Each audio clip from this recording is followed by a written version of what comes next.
माणसाने माणसाशी माणसा सम वागणे.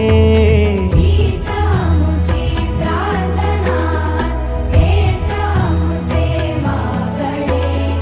माणसाने माणसाशी माणसा सम वागणे.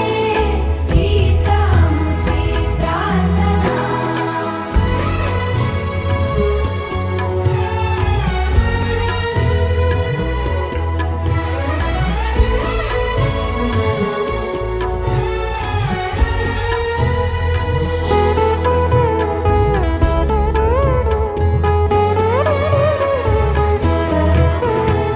धर्म जाती प्रांत भाषा द्वेष सारे संपू